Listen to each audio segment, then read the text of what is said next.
Listen, everyone tells young men to find their purpose by serving others first, by being selfless and putting everyone else's needs before your own. I tried that for a long time, and it left me completely empty and lost. Here's how I actually found my purpose by being selfish and why I believe that you should too. Part 1. The selfless trap. Serve others, serve others, serve others.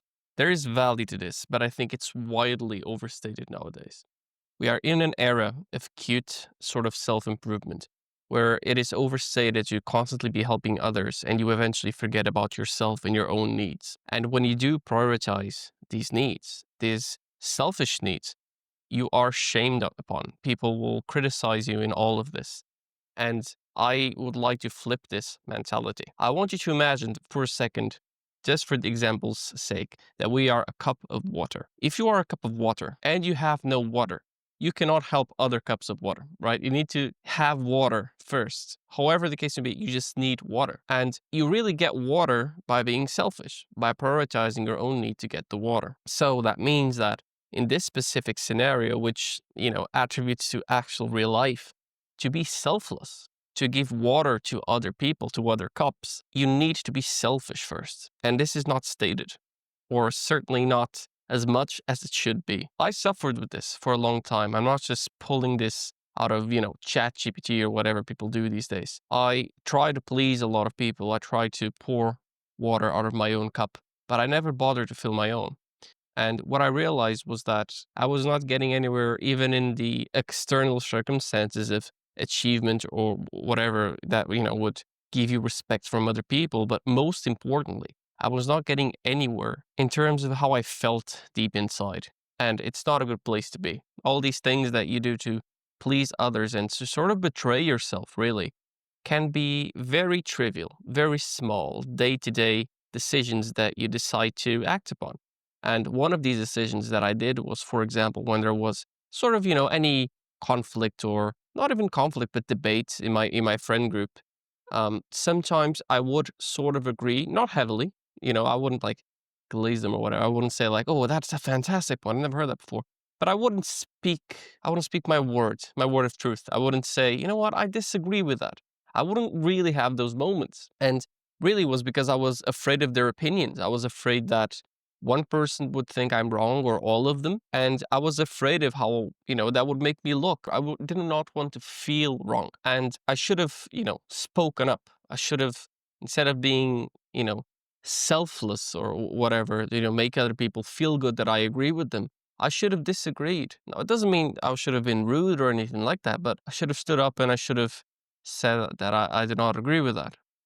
And that's just one example. Another example that I think we have all done, and maybe we still do, and we're not perfect, obviously. So from time to time, we certainly do, is putting other people's expectations before your own. So you have certain expectations of yourself, hopefully. If not, it's fine. That's what I'm trying to help you with, finding your purpose and finding what to expect of yourself. But hopefully you do have, even if tiny, some goals that you want to strive towards achieving. And to get to those goals, you have certain expectations of yourself. You expect yourself to fulfill your duties and take action on certain things that are going to get you closer to that desired goal. And that is beautiful. It is beautiful that you have those goals. It is beautiful that you can look back on yourself and say, this is what I want to do. And I expect myself to take action on these to fulfill my purpose.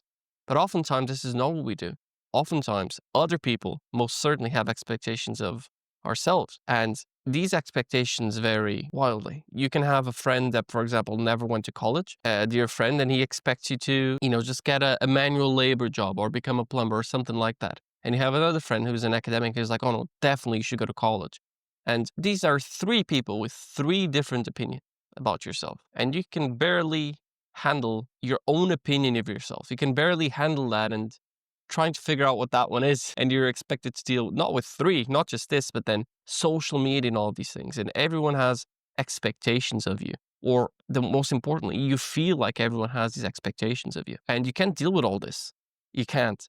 So the only real expectation that you should be worried about is your own. And you should be obviously wise. Don't expect yourself to do stupid shit that will be, terrible for your life. Obviously, don't do that. But you should first, most certainly seriously reflect on what you want to do with your life, make something that will make you feel proud of yourself. And to a degree, feel joy as well. That will be good. And then you should just strive towards that. You should set the expectations to get to that goal, like I said, and ignore other people's expectations. A goal that I personally wanted to do was start a YouTube channel. And I wanted to do this. I wanted to connect with people around the world. I wanted to teach what I know and help people out, improve their lives. And I was afraid of doing this for a long time. And the reason for that really was because I was afraid of criticism from, well, I suppose you watching this video, people that watch this. I was afraid of being seen a certain way, being seen as incompetent, or, my friends criticizing me. But I did it anyway, and it feels great. I enjoy making these videos. I enjoy saying things to the camera and thinking about what I say that can actually improve people's lives if they obviously apply it. And it's been amazing. I set an expectation for myself. I wanted a channel, so I expected myself to create a channel.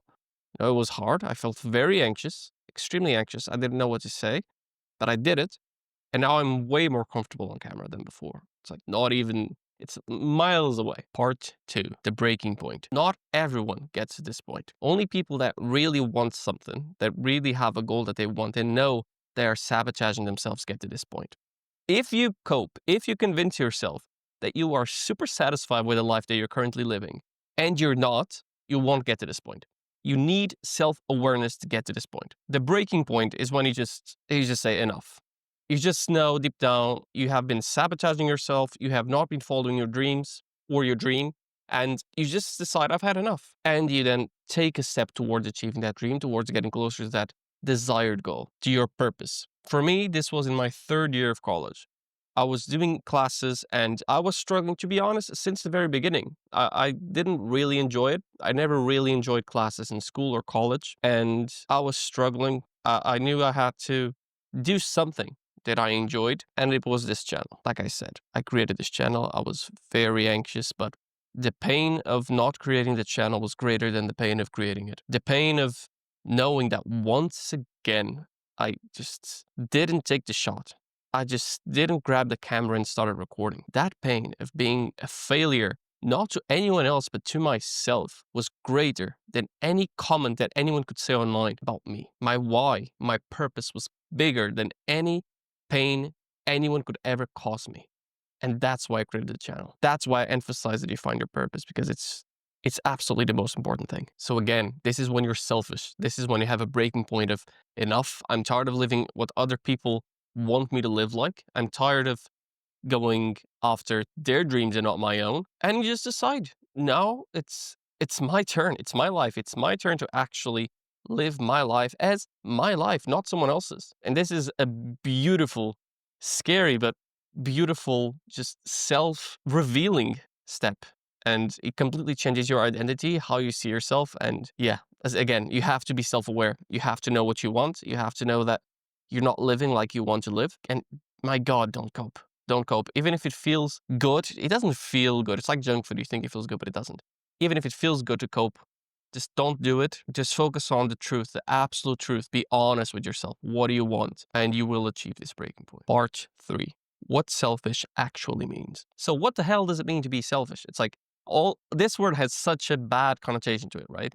This word is often used as an insult. And that's what I want you to realize, first of all, that you have a bad association with this word because people use it to insult you.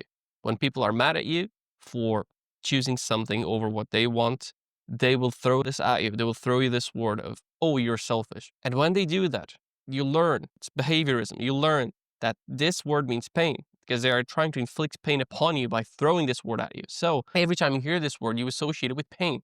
So when I tell you, be selfish, it scares you. You're like, oh, that's painful.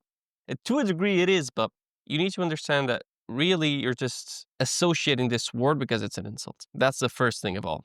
It's not that deep. So selfish, what is it? Like, what is it to be selfish? It's really priorities. And people say you're selfish when you prioritize yourself over them. And typically in a way that they deem to be very impactful, right? If someone really wants to do something and you say, oh no, today I'm gonna focus on this that I'm doing.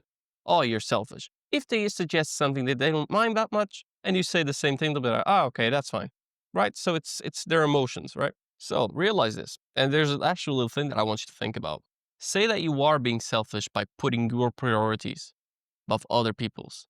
Then aren't they selfish by asking you to do something that they want you to do, but you don't? I mean, if we go with that logic, both people are being selfish. So if both people are being selfish, then you might as well do what you want, right? If they're being selfish and you're being selfish, and selfishness is pretty much guaranteed, then wouldn't you rather finish that situation, get out of that with your goal achieved instead of their goal and your life worsened? I would. So the best way to be selfish and put in a way that is not negative is to find your purpose and align yourself with it and live in accordance to that. Part 4, how to be selfish the right way. How can you be selfish the right way? Well, instead of forcefully trying to be selfish, instead of saying, oh yeah, Tiago told me to be selfish, so now when people talk to me, I'm going to be selfish and say no. Like, no, that's not what I fucking mean, right? That's not what I mean. Hopefully you realize that. What I mean is you have to figure out what you really want, what you authentically want, your intrinsic desires. And really, this is your purpose.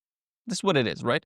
You have to find out what your purpose is. And you might know what it is, which is amazing, or you might not know what it is, which is fine. That's what I'm here to help you with anyways. If you know what you want to do, here's what you do. First of all, you remind yourself of it, okay? You have to constantly remind yourself of what your purpose is, because you are going to be criticized, because even though some people might agree with you, for example, if you want to go to college and become a lawyer, I don't know, or a doctor, and your parents wanted you to go to college, you're going to have agreement there. Amazing. However, if you have a friend that is, I don't know, that does manual labor, and they hate college for some reason, you're not going to have agreement there at all. A lot of disagreement. So you always have to stand by your beliefs, whether you have agreement or disagreement.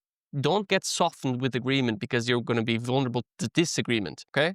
Just stay neutral. It's not even, just stay neutral to the outside reactions to what you want to do as best you can. It's fine. They can think whatever they want. Don't be negative either. I see this a lot, and I have fallen to this myself, like being negative towards it. Like, why would she? No, just let go. It's their opinion. It's fine. You don't know what they went through. You don't have to know. It's completely fine. Nothing against them. Go back to your thing. Just say, yeah, fine. That's your opinion. That's fine. Don't disagree. Don't try to criticize. Don't try to defend yourself. Just, it's what I want to do. Done. So you have the purpose and you know what to do. You figure out the actions to get to the purpose, and you stop asking for permission. You just start acting on them. This is perhaps the most important. I won't say it's easy to find your purpose, but it's for sure easier than acting on it. Everyone has dreams, or most people have dreams. Few actually act on them, and even fewer succeed. Just start acting on the fucking dreams. You'll be incredibly proud of yourself. You'll see yourself actually develop. And despite having these fears, acting on them.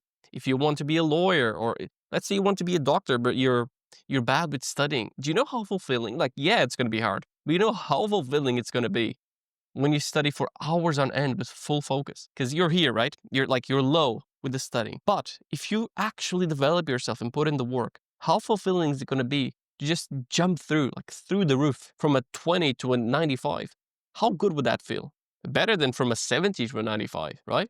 And one thing as well that I fucking hate about the purpose sort of community and messages is that you see all these videos with also like dramatic music and all of this, and the way they speak is as if your purpose needs to change the world. Because the examples they give as well is obviously from extremes. You know, like Elon Musk or something that wants us to go to Mars. And then they use that example and you're like, oh, you make an association. Finding purpose is something like that. No, it's not. That's his purpose.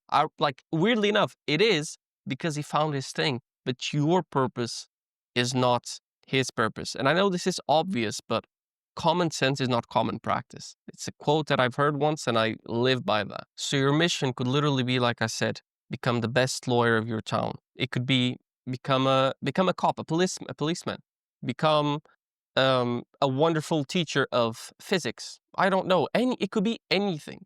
It's just something that fulfills you. Life is too short to live a life that is not fulfilling and not purposeful. And it is with extreme urgency that I warn you to and advise you to just find your purpose and start acting on it. And to go back to what I said before, to the cup analogy that I've stated before, once you start being selfish, you start acting on your goals, you slowly but surely start improving and achieving those milestones. You'll become more proud of yourself. Your water cup is going to be filling up, and then you can be selfless. Then you can give some water to other people. And the wonderful thing is that you're not going to be deprived of it because now you have found a water source and your cup is constantly going to be filled. And when it overflows, you just give it to other people. And so by being selfish, you're selfless. If you need help with finding your purpose, I have a free community. Not going to charge you stuff. It's a free community. Link in the description. You know what to do. And remember, your mission, your way.